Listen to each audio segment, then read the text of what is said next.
मैं परमेश्वर का धन्यवाद देता हूँ। प्रभु ने एक बार फिर हम प्रत्येक को इकट्ठा होने का मौका दिया। आइए हम प्रार्थना कर कर शुरू करते हैं। हमारे स्वर्गीय पिता प्रभु जी, हम आपको धन्यवाद देते हैं प्रभु। आपके चरणों में हम प्रत्येक को आने के लिए आपने मौका दिया प्रभु। आपका वचन जब हम सीखने के लिए जा रहे हैं, नम्रतापूर्वक हम आपके पास आते हैं प्रभु। पवित्र आत्मा, आप हमें वचन खोल कर दें, समझने के लिए सहायता करें। हम एक एक से आप बात करें। आए कि सब बातों को हम आपके हाथ में सौंपते हैं। सराद और महिमा केवल हम आपको देते हैं। प्रार्थना प्रभु यीशु मसीह के नाम से मांगते हैं, आमीन। मैं परमेश्वर का धन्यवाद देता हूँ। हम लोग जो यूहन्ना रचित सुसमाचार से हम लोग जो सीख रहे थे, हम उसी में यूहन्ना रचित सुसमाचार 15वां अध्याय उसका 26 और 27 आखिरी 2 पदों को हम लोग पढ़ेंगे। परंतु जब वो सहायक आएगा, जिसे मैं तुम्हारे पास पिता की ओर से भेजूंगा, अर्थात सत्य का आत्मा जो पिता की ओर से निकलता है, तो वो मेरी गवाही देगा। और तुम भी मेरे गवाह हो, क्योंकि तुम आरंभ से मेरे साथ रहे हो। तो इसमें हम कुछ बात को आज हम अध्ययन करेंगे। तो यहाँ पर जब हम देखते हैं ये जो घटना, हम जैसे बीते समय से सीखते हुए आ रहे हैं, ये घटना प्रभु यीशु मसीह के क्रूस पर चढ़ाए जाने और उसकी मौत के एक दिन पहले रात के समय की घटना है, शाम के समय की घटना है, जहाँ पर हम देखते हैं कि प्रभु यीशु जानता है कि सारे चेले बहुत दुखी हैं और डरे हुए हैं कि प्रभु उन्हें छोड़कर जा रहा है। यहाँ पर जब हम ध्यान से जब इस घटना को देखते हैं, प्रभु यीशु आखिरी रात अपने चेलों के साथ बिता रहा। उनका प्रेम प्रभु के प्रति इतना गहरा था, चेलों का, कि वो प्रभु के लिए जान देने को तो तैयार थे, लेकिन प्रभु के बिना संसार में रहने को वो तैयार नहीं थे। इतना गहरा उनका प्यार प्रभु के साथ था, वो रिश्ता प्रभु के साथ था कि वो प्रभु के बिना रहना नहीं चाहते थे। प्रभु के लिए जान दे, प्रभु के साथ मरने को तैयार थे। आपको मालूम है, जब प्रभु यीशु ने बोला उस घटना में कि तुम लोग सब मुझे छोड़कर जाने वाले हो, है ना? वो मत्ती रचित सुसमाचार उसका 26वां अध्याय उसका 31वां वचन मैं पढ़ना चाहूँगा। मत्ती रचित सुसमाचार 26वां अध्याय उसका 31वां वचन। तब यीशु ने उनसे कहा, तुम सब आज ही रात को मेरे विषय में ठोकर खाओगे, क्योंकि लिखा है, मैं चरवाहे को मारूंगा और झुंड की भेड़ें तितर-बितर हो जाएंगी। तो यहाँ पर हम लोग जब परमेश्वर के वचन में हम पढ़ते हैं, तो प्रभु यीशु मसीह पहले ही बोलता है कि आज ही रात को तुम मेरे विषय में ठोकर खाओगे, है ना? इस पर पतरस का जवाब हम देखते हैं 33वीं आयत में। इस पर पतरस ने उनसे कहा, यदि सब तेरे विषय में ठोकर खाएं तो खाएं, परंतु मैं कभी भी ठोकर ना खाऊंगा, है ना? और आगे उसके बाद 35वीं आयत में हम पढ़ते हैं, पतरस ने उनसे कहा, उससे कहा, यदि मुझे तेरे साथ मरना भी पड़े, तो भी मैं तुझसे कभी ना मुकरूंगा। और हम देखते हैं ऐसा ही सब चेलों ने भी कहा। यहाँ पर आप देखें, चेलों का प्रभु के साथ का जो रिश्ता, कि प्रभु, हम तेरे साथ मरने को तैयार हैं, सब सब कीमत देने को तैयार है, लेकिन हम तेरे बिना इस संसार में जीना नहीं चाहते। प्रभु के साथ 3.5 साल की सेवकाई में इनका प्रभु के साथ एक ऐसा रिश्ता बन गया था। इसलिए प्रभु, ये जो रात है, इस रात ये पूरा समय प्रभु इन्हें तसल्ली देने में लगा है, इन्हें समझा रहा है। क्योंकि हम जानते हैं आगे यूहन्ना 16 का 32 जब हम पढ़ते हैं, यूहन्ना रचित सुसमाचार 16 का 32, इसमें लिखा है, देखो वो घड़ी आती है, वरन आ पहुंची है, कि तुम सब तितर-बितर होकर अपना-अपना मार्ग लोगे और मुझे अकेला छोड़ दोगे।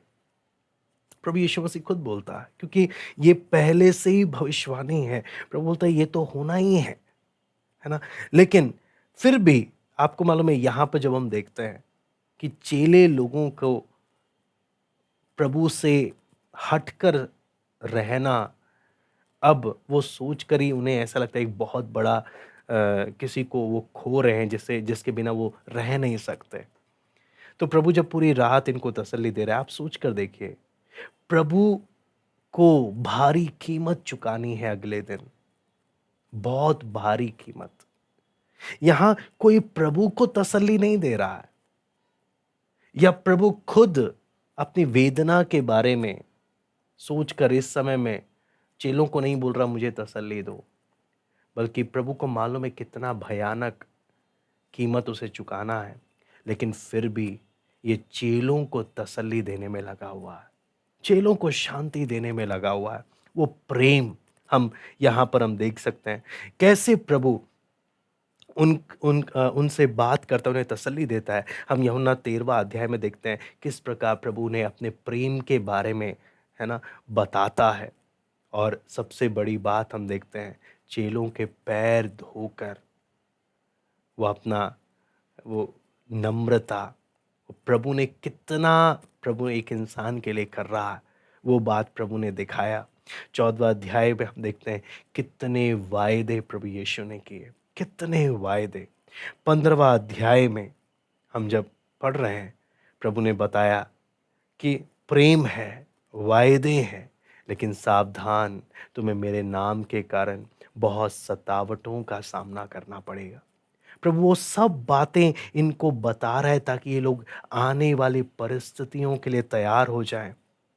लेकिन प्रभु ये नहीं बोल रहा कि तुमने दुनिया में जो सतावट है अपने दम पर उसका सामना करना है। नहीं, प्रभु ने ऐसा नहीं बोला, बल्कि प्रभु यीशु बोलता है कि पवित्र आत्मा को मैं भेजूंगा जो तुम्हारे अंदर वास करेगा, और वो तुम्हें हर परिस्थिति का सामना करने के लिए वो तुम्हें सामर्थ्य देगा।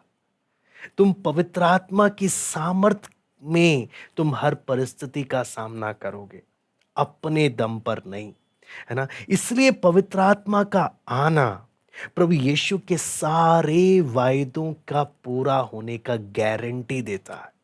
अब कल मैं यूहन्ना, उदाहरण के लिए यूहन्ना 14वां अध्याय उसका 1 से 6 जब हम पढ़ते हैं, तुम्हारा मन व्याकुल ना हो, परमेश्वर पर विश्वास रखो, मुझ पर भी विश्वास रखो। मेरे पिता के घर में बहुत से रहने के स्थान हैं, यदि ना होते तो मैं तुमसे कह देता, क्योंकि मैं तुम्हारे लिए जगह तैयार करने को जाता हूँ। और यदि मैं जाकर तुम्हारे लिए जगह तैयार करूँ तो फिर आकर तुम्हें अपने यहाँ ले जाऊँगा, कि जहाँ मैं रहूँ वहाँ तुम भी रहो।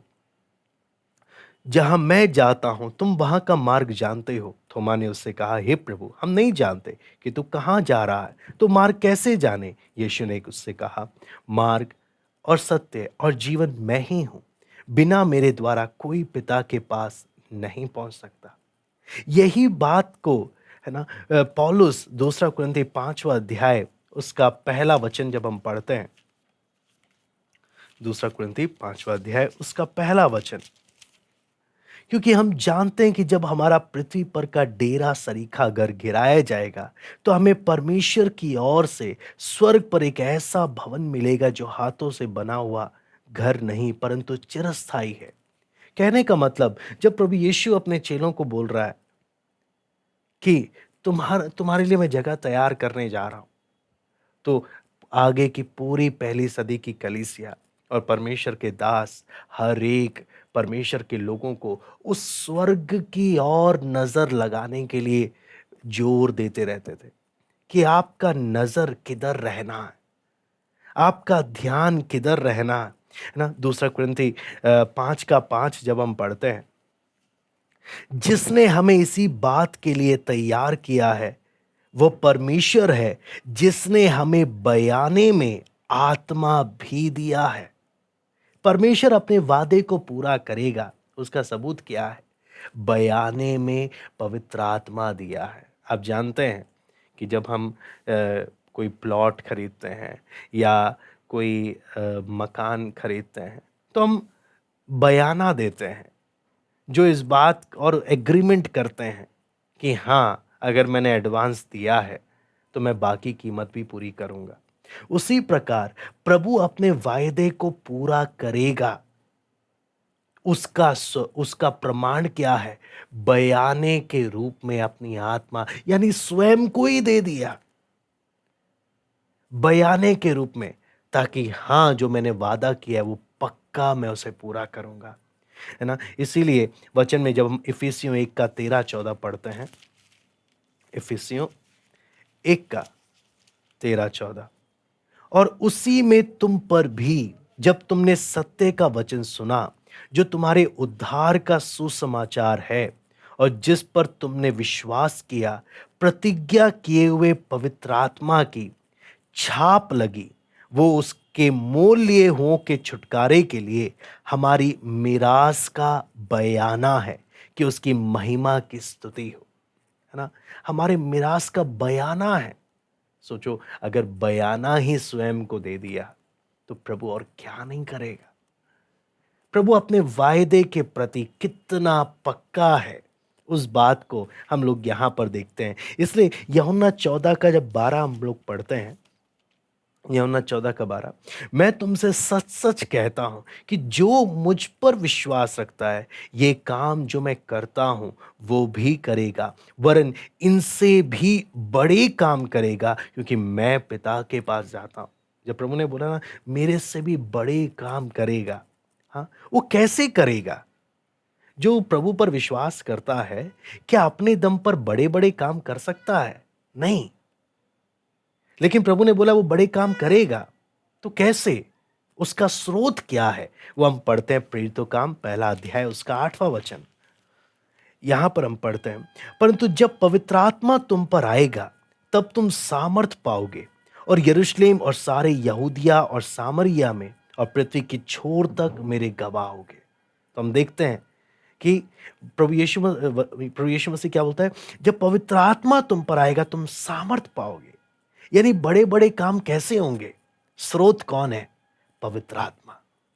उसके सामर्थ के द्वारा हम बड़े बड़े काम, प्रभु बोलता है, जो मुझ पर विश्वास करेगा वो करेगा। यानी अपने दम पर बात नहीं हो रही है, स्रोत है। किस स्रोत के आधार पर? वही बात हम इफिसियों 3 का 20 में पवित्र आत्मा कैसे एक व्यक्ति को इस्तेमाल करने के लिए तैयार करता है।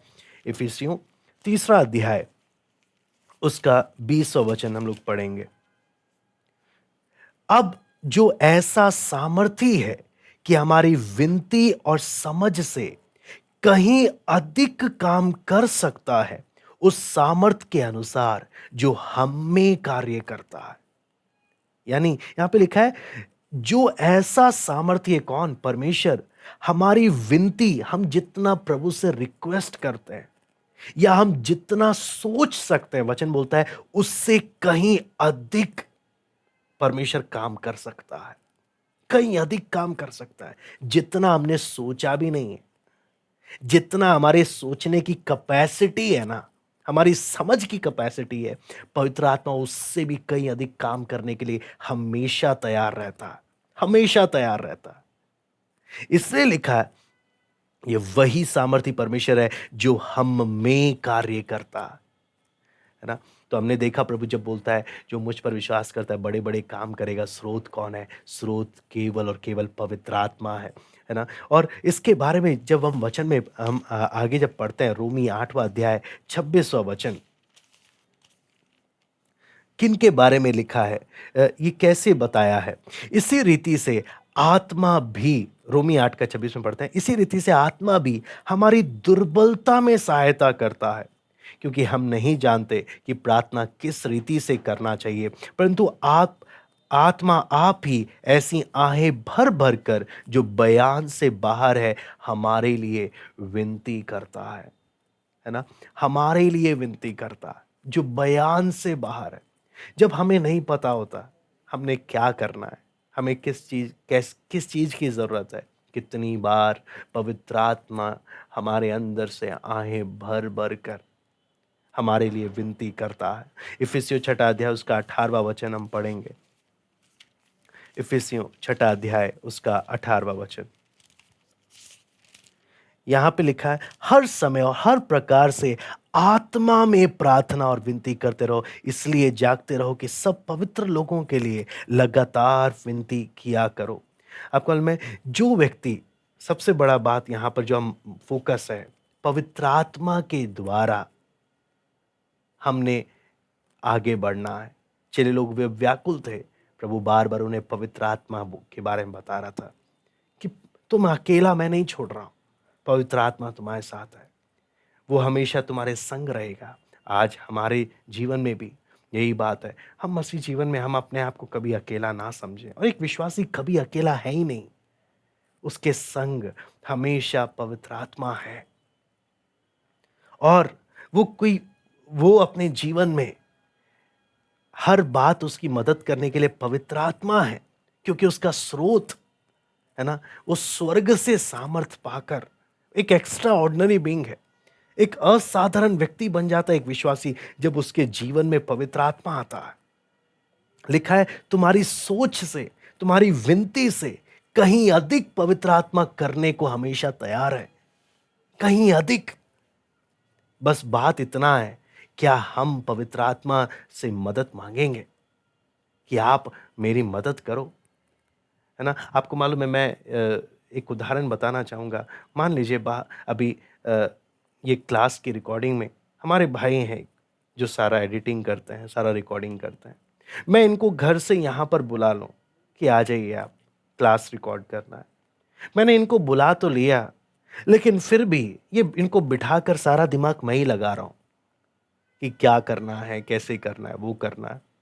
तो वो मुझे क्या बोलेंगे, भाई आपने मुझे बुलाया क्यों, जब सब कुछ आपने खुद ही करना था। तो उसी प्रकार आज बहुतों के साथ क्या है, पवित्र आत्मा आ तो गया, लेकिन फिर भी पवित्र आत्मा से कोई मदद नहीं लेते हैं। पवित्र आत्मा को पीछे बिठा रखा है, सारा दिमाग खुद ही लगाते रहते हैं। कहीं आज हमारी स्थिति ऐसी तो नहीं है? हम जरा अपने आप से रुककर ये बात पूछ सकते हैं, है ना। प्रभु यीशु मसीह यूहन्ना 14वां अध्याय उसका 18 से मैं पढ़ना चाहूंगा, 18 से 23 में, मैं तुम्हें अनाथ नहीं छोड़ूंगा, मैं तुम्हारे पास आता हूं।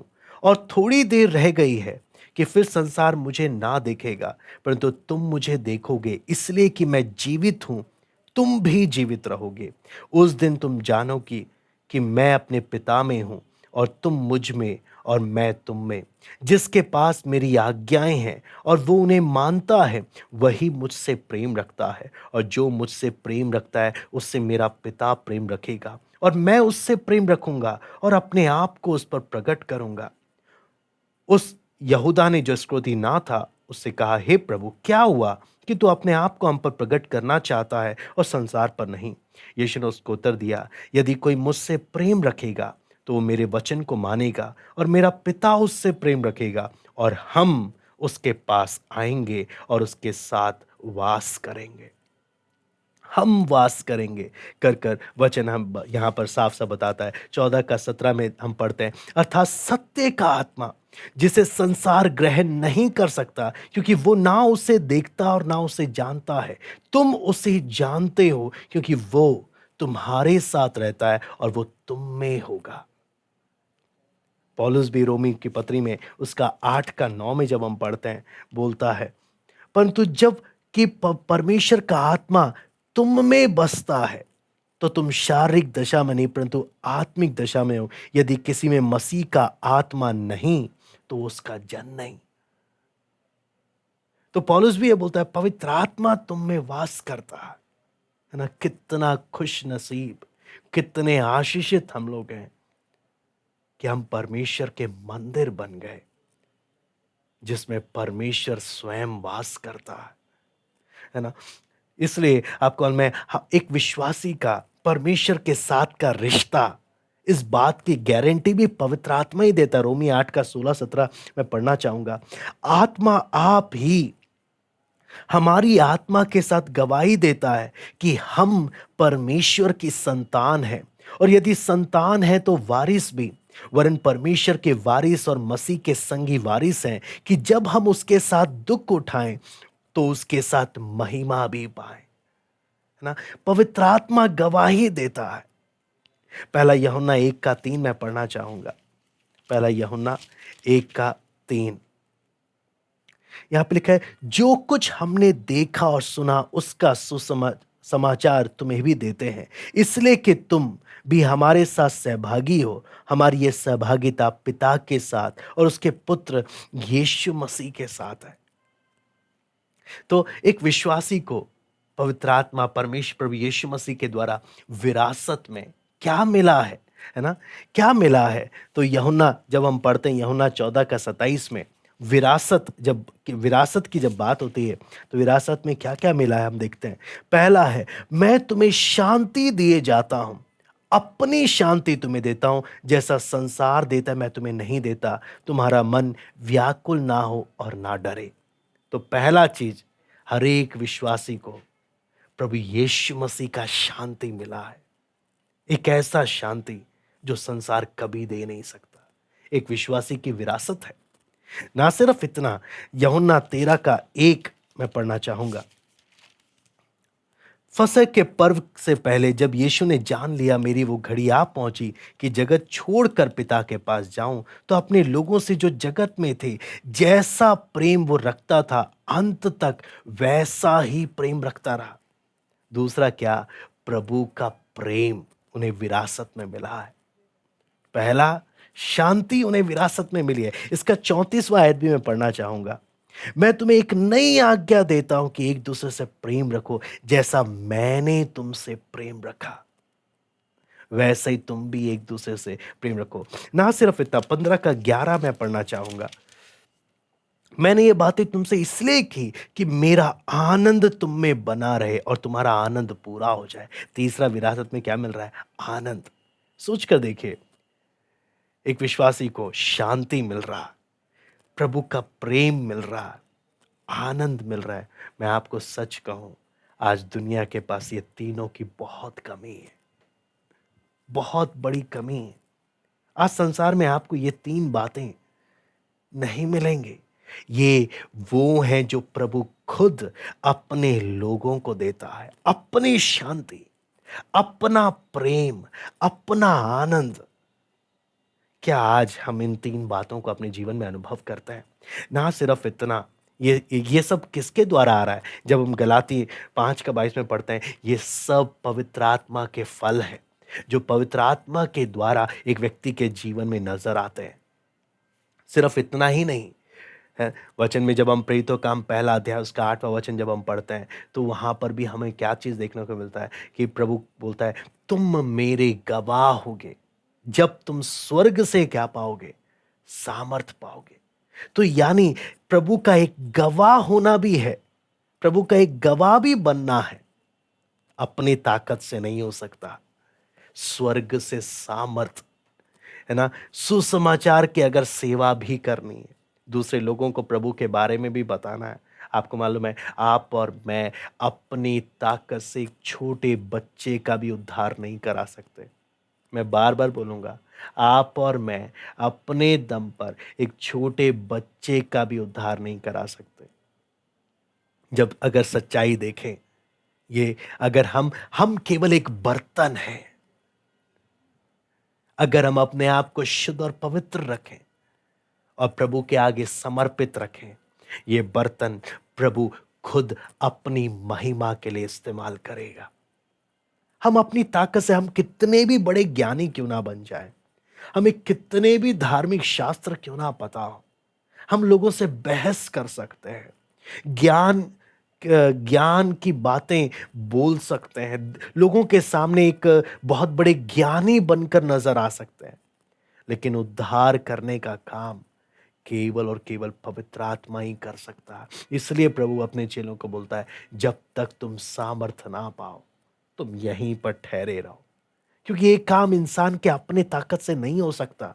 एक गवाह बनना, एक सुसमाचार बताने का काम भी आप अपने दम पर नहीं कर सकते हैं। यहां पर जब हम पढ़ते हैं, है ना, तो एक यहाँ पवित्र आत्मा का सेवकाई को यूहन्ना 16वां अध्याय उसका 8वां वचन में लिखा है।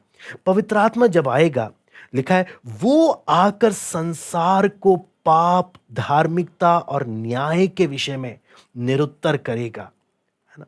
ये पवित्र आत्मा का काम है, हमको इस्तेमाल करते हुए लोगों को उनके पाप के विषय में कायल करना।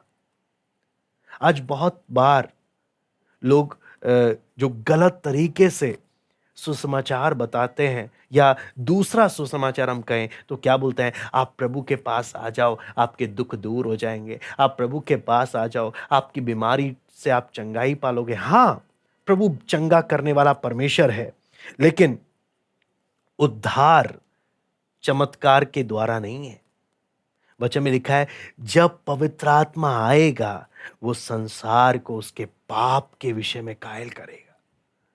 तो कितना भी बड़ा ज्ञानी होगा, तो कितना भी बड़ा लोगों की नजर में एक महापुरुष होगा, लेकिन पवित्र आत्मा आकर आर पार छेदने वाली तलवार के साथ छेदता है, आर पार। पवित्र आत्मा जब बात करता है ना, वो नजर आ जाता है, वो नजर आ जाता है ये इंसान नहीं है, ये इंसान बात नहीं कर रहा, कोई और है जो मेरे से बात कर रहा है, आर पार छेद रहा है। इसलिए क्या है, पवित्र आत्मा का सेवा है ये, जो पाप के विषय में क्या करेगा, निरुत्तर करेगा, पाप के विषय में कायल करेगा। हम सिर्फ एक औजार, एक बर्तन है, जो हम अपने आप को टूटे हुए मन के साथ प्रभु के आगे समर्पित करते हैं। ये बात हर एक ने समझना जरूरी है। आप किसी को प्रार्थना में ला सकते हैं, आप किसी को किसी के पास ला सकते हैं, लेकिन आप और मैं अपने दम पर कुछ नहीं कर सकते।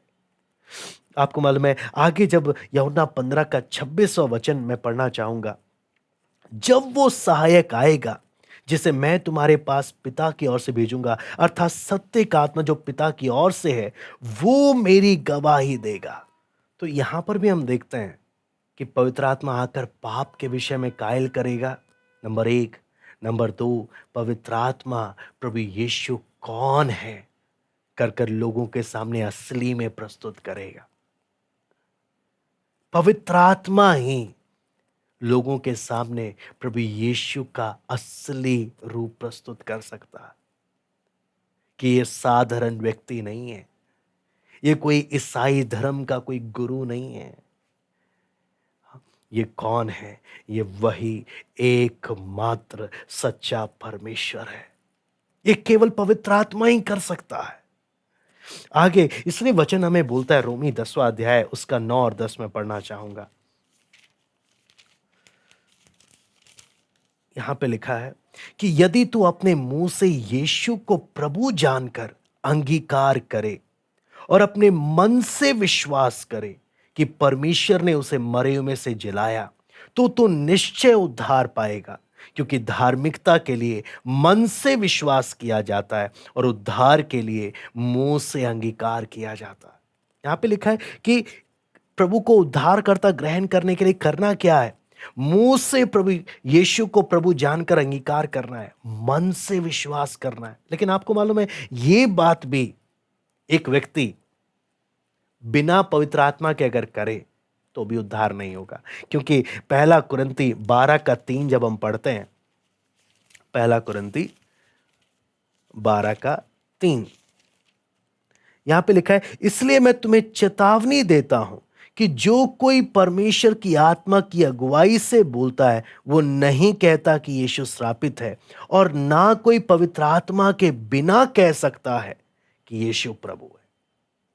यानी अगर सच्चा परिवर्तन होना है, एक सच्चा उद्धार का काम होना है, वो पवित्र आत्मा के द्वारा ही हो सकता है।